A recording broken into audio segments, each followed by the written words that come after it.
New York Times columnist Tom Friedman. He is somewhat honest. At least he's somewhat honest.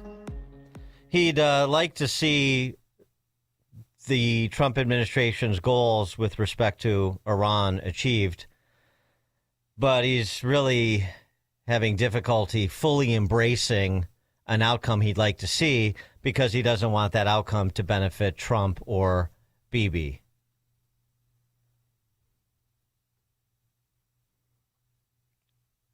Yeah, I find myself, Michael, in a situation where I really want to see Iran defeated militarily, because this regime is a terrible regime for its people in the region, and nothing would improve the region more than the replacement of this regime with a regime in Iran that was focused on enabling its people to realize their full potential and integrating peacefully with other countries and stop occupying Lebanon, Syria, Iraq, and Yemen. So I'm all for that. The problem is I really don't want to see Bibi Netanyahu or Donald Trump politically strengthened by this war, because they are two awful human beings. They're both engaged in anti-democratic projects in their own countries. They're both alleged crooks. They are terrible, terrible people doing terrible things to America's standing in the world and Israel's standing in the world. And so I really find myself torn. I want to see Iran militarily defeated, but I do not want to see these two terrible people strengthened. Yeah, and so, hey, Tom, which would you prioritize? Because those two terrible people, as you call them, aren't going anywhere in the foreseeable future. So now that they're not, I mean, Smirkanish on CNN didn't follow up with this obvious question, but so now that we're going to live in the real world, Tom, I mean, this guy's a Pulitzer Prize winner, and this is the quality of his thinking. So now that we understand that Netanyahu's not going anywhere, Donald Trump's not going anywhere, what would you like to see happen exactly? Can you bring yourself to say that we want Iran defeated? You want Iran defeated militarily? That you want enriched uranium out of their hands and the Strait of Hormuz open? And if you can also foment regime change, maybe not on the desired timeline, but in the near term, by continuing to debilitate the regime as constituted, that would be the net positive for the region and the world, including America. And so your petty dislike of a couple of heads of state should be subordinated to that larger purpose. What do you think? Can you bring yourself to be an adult, Tom? As I said, though, at least that he gives voice to what so many other people are thinking, as we're supposed to take them seriously. They populate the Sunday talkies. But that's nothing compared to what Robert Pay from the University of Chicago has to say. I mean, we've had him on the show before. I mean, I like him okay, but wow. You know how you turn a country into a major world power? You destroy it militarily and you debilitate its industrial base. That's how you turn a nation into a major world player. Robert Pate explaining that what America has done is propel Iran. What all this adds up to is growing power of Iran, diminishing power of the United States, and on top of all of that, Amy, over the next months and year, there will be $100 billion of oil revenues going into Iran. It's be in Chinese banks that can be used to transform that nuclear-enriched material into working nuclear weapons. And if we can't destroy the drones in those deep caves, what makes us think we're really going to stop Iran from becoming a nuclear power in the next 6 months or a year? You add all that up, and Iran will become a nuclear weapons oil hegemon in the near future, in the coming months, coming years. That means it will be the fourth center of world power. I mean, that's a theory. I guess. Anything under the sun is plausible. So the best thing that's ever happened to Iran was the last 40 days. Set the stage for their elevation into a fourth center of power across the world. Boy, I'm having a hard time seeing that picture come into focus. Maybe Stephen Bucci can help us. Stephen Bucci served America for 3 decades as an Army Special Forces officer and top Pentagon official. Now a visiting fellow in the Heritage Foundation's Allison Center for Foreign Policy Studies. Stephen, thanks for joining us. Appreciate it. It's always my pleasure. Thanks for having me back. Robert Pape's argument that this is setting the stage for a nuclearized, oil-rich regional hegemon and major global player. I don't know how he's going there. It's, I suppose you could make the argument, America's efforts to defang them and to as a result, probably end up with regime change is going to backfire and it's not going to work. But so what's your choice? Just sit there and let them get the nuclear weapons and the long-range ballistic missiles now and not try and do anything? Because, they may get them anyway. So I guess we'll just sit here and let them become, a nuclear assassin country. I also like the thing with Friedman, by the way. I thought that was interesting.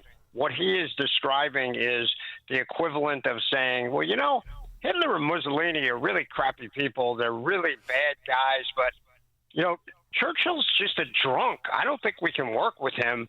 I'm kind of conflicted as to which side to go with because one, I don't like him personally, but the other ones, they're megalomaniacal mass killers. But it's a tough choice. Yeah, that's lunacy too. I'm with you. I generally have had a lot of respect for Friedman. Don't necessarily agree with him on a lot of things, but he's usually pretty rational. But boy, he is admitting that his hate of Netanyahu and of Trump is so over the top irrational that he can't get himself to cheer for the elimination of a regime that he admits is the worst thing that's available in the Middle East. But, the Iranian people be darned. It's just I don't like Trump and Netanyahu, so maybe they won't win. Come on. This is insanity. Well, the Pape argument, though, too, is more ridiculous than that. I mean, at least the geopolitics, it seems to me, even if you weren't able to get regime change, even if you weren't able to get the enriched uranium out, the idea that Iran is going to be a nuclear power in the next 6 to 12 months and be swimming in cash and Bitcoin because of oil production and their sales to their friends, the Chinese communists and others. I mean, I don't see any scenario in which that timeline, at least, is plausible for that outcome. Well, I agree that his timeline described is kind of ridiculously fast.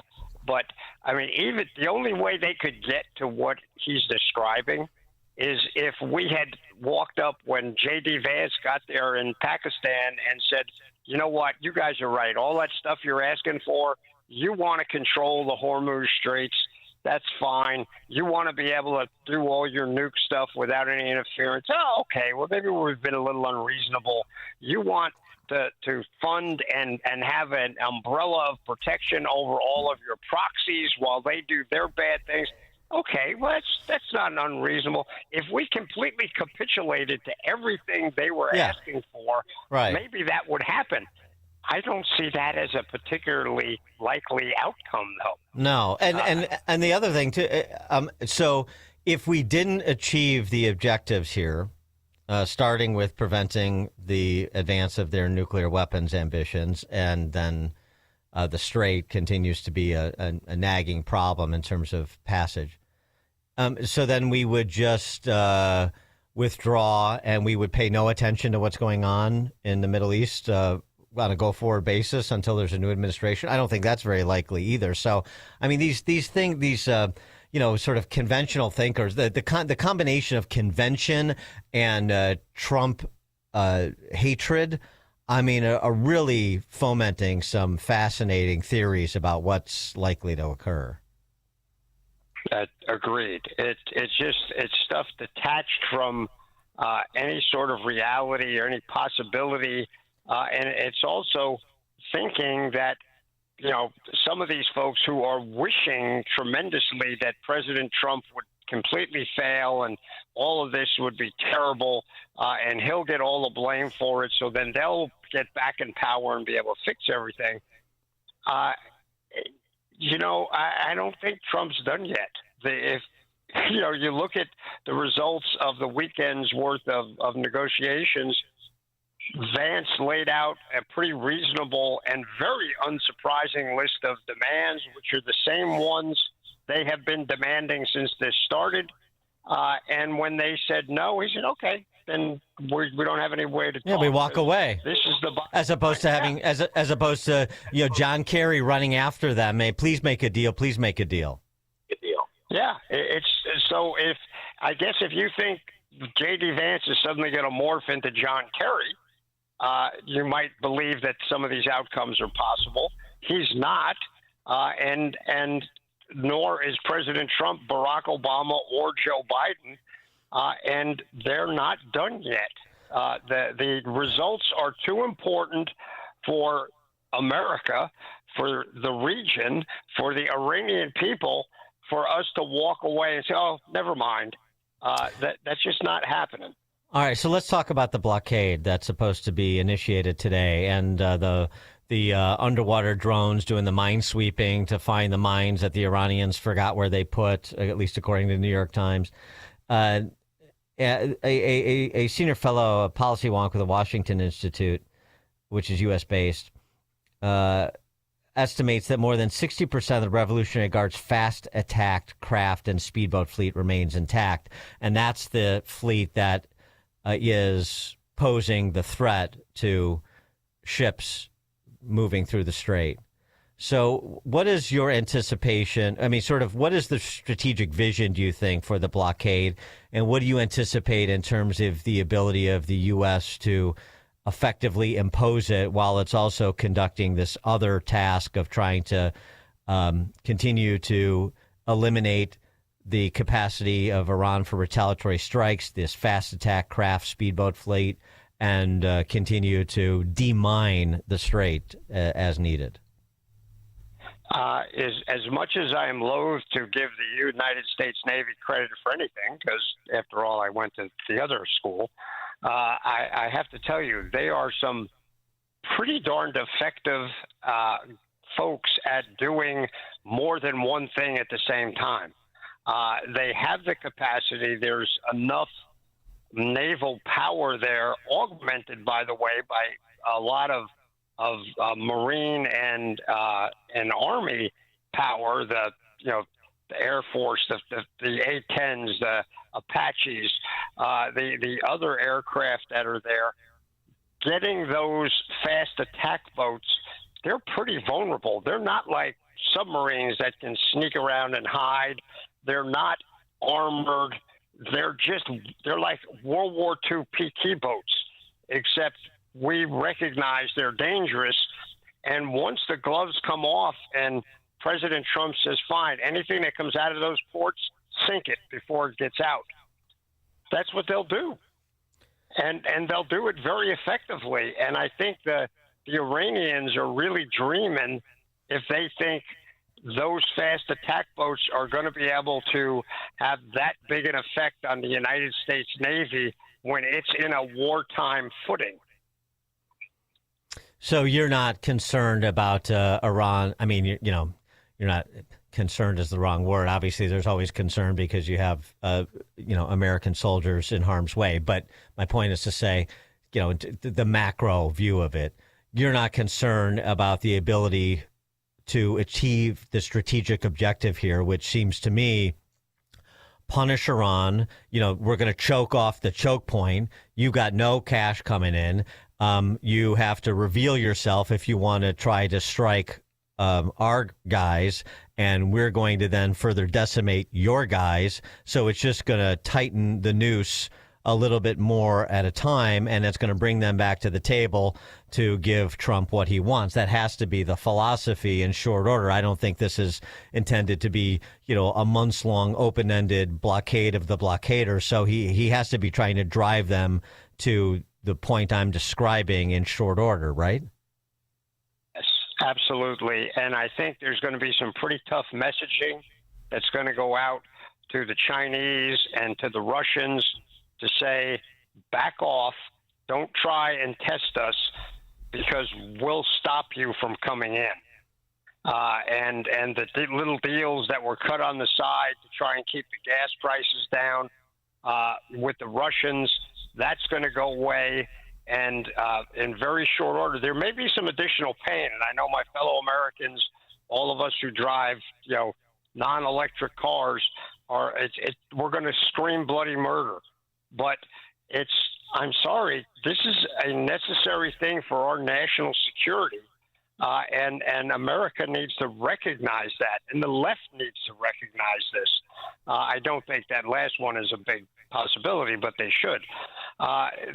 It's more than doable. It's doable in a short term, and it is way within the capabilities of the United States Navy, and particularly if we get even a little bit of help from some of our allies and friends, which I think we will, you're going to see this get ratcheted down quickly and have a very, very fast effect on Iran.